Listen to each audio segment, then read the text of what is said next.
ভারত এক প্রকার ধরে নিয়েছে বা আমাদের ফেসবুকের মধ্যেও যেরকম পোস্টার্স দেখা যাচ্ছে, আবার ভিডিও প্রকাশ হচ্ছে পাকিস্তান জিন্দাবাদ বলে বলে। তো ভারত কোথাও না কোথাও ভেবে নিয়েছে যে এই মুহূর্তে সম্ভবত বাংলাদেশের তলে তলে অবস্থানটা পাকিস্তানের সাথে। আর বাংলাদেশ ভারত সীমান্তে ভারতের যে অ্যাক্টিভিটিস গুলো, বিশেষ করে বিএসএফ এর, এগুলা স্বাভাবিকভাবে প্রশ্ন তুলছে।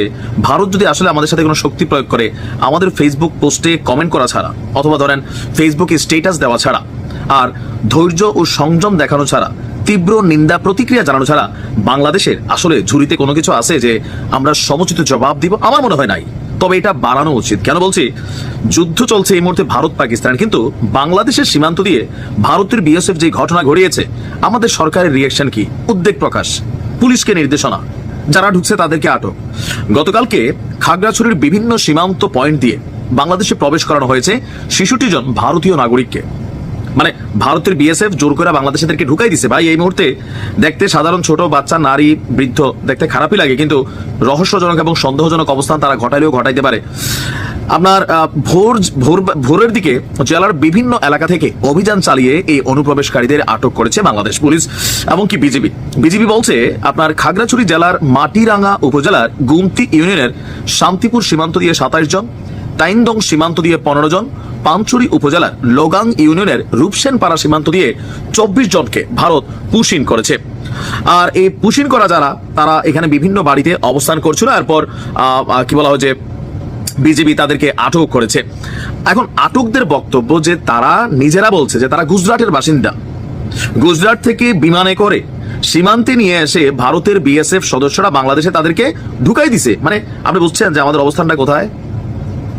গুজরাট থেকে এদেরকে বিমানে করে নিয়ে আসছে, আইনা বাংলাদেশের সীমানার কাছে দাঁড় করায় করছে, যাও তোমরা সব বাংলাদেশে বইলা বাংলাদেশে ঢুকাই দিচ্ছে। এখন এই ব্যাপারে বিষয়টি নিয়ে আমাদের জেলা প্রশাসক বলছেন আমরা দ্রুত পুশব্যাক করার চেষ্টা করছি।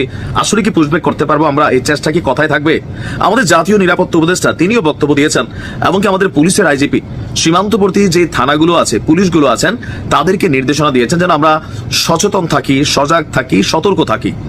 কিন্তু একটা দেশের মধ্যে আরেকটা দেশের মানুষ, তাদেরকে বাংলাদেশি বলে ঢুকাই দেওয়া হচ্ছে। এটা তো ভাই গায়ের জোর রে। এখন কি পাকিস্তানের ঝাল আমাদের সাথে বিটাচ্ছে? আর আমরাও তো মানে ফেসবুকে মোটামুটি ছয়লাভ হয়ে গেছি পাকিস্তানিদের পক্ষে যারা আছি অনেকে, তাই না? আবার কেউ ভারতের পক্ষে হয়ে গেছে। তো এই ঠেলাঠেলির খেলায় বাংলাদেশ আসলে তার মেরুদণ্ডটার মধ্যে কতটুকু জোর আছে? আমার মনে হয় যে যারা ঢুকছে বাচ্চা, সাধারণ মানুষ দেখতে মনে হচ্ছে, তারপরেও আপনি আশঙ্কা এড়াতে পারেন না। কারণ ভারতের মাথায় কি ঢুকে রয়েছে এটা আপনি কিভাবে বলবেন? আর স্পষ্ট বাংলাদেশকে এই মুহূর্তে আপনার পাকিস্তানের দোসর বলে মনে করছে। এমনকি ডক্টর ইউনূসকেও নিয়ে তাদের ভারতীয় মিডিয়া বিভিন্ন ধরনের বক্তব্য দিচ্ছেন।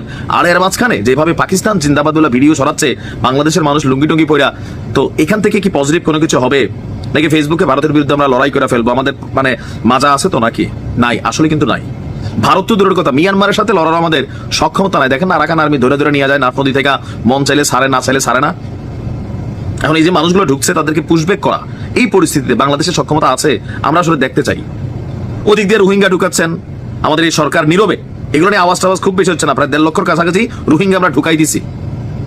ভাই, এটা তো জাতীয় নিরাপত্তার ইস্যু। আসলে ভারতের সাথে এগুলো নিয়ে শক্তভাবে আমাদের কথা বলা দরকার, রিয়েকশনে যাওয়া দরকার। ভালো থাকুন।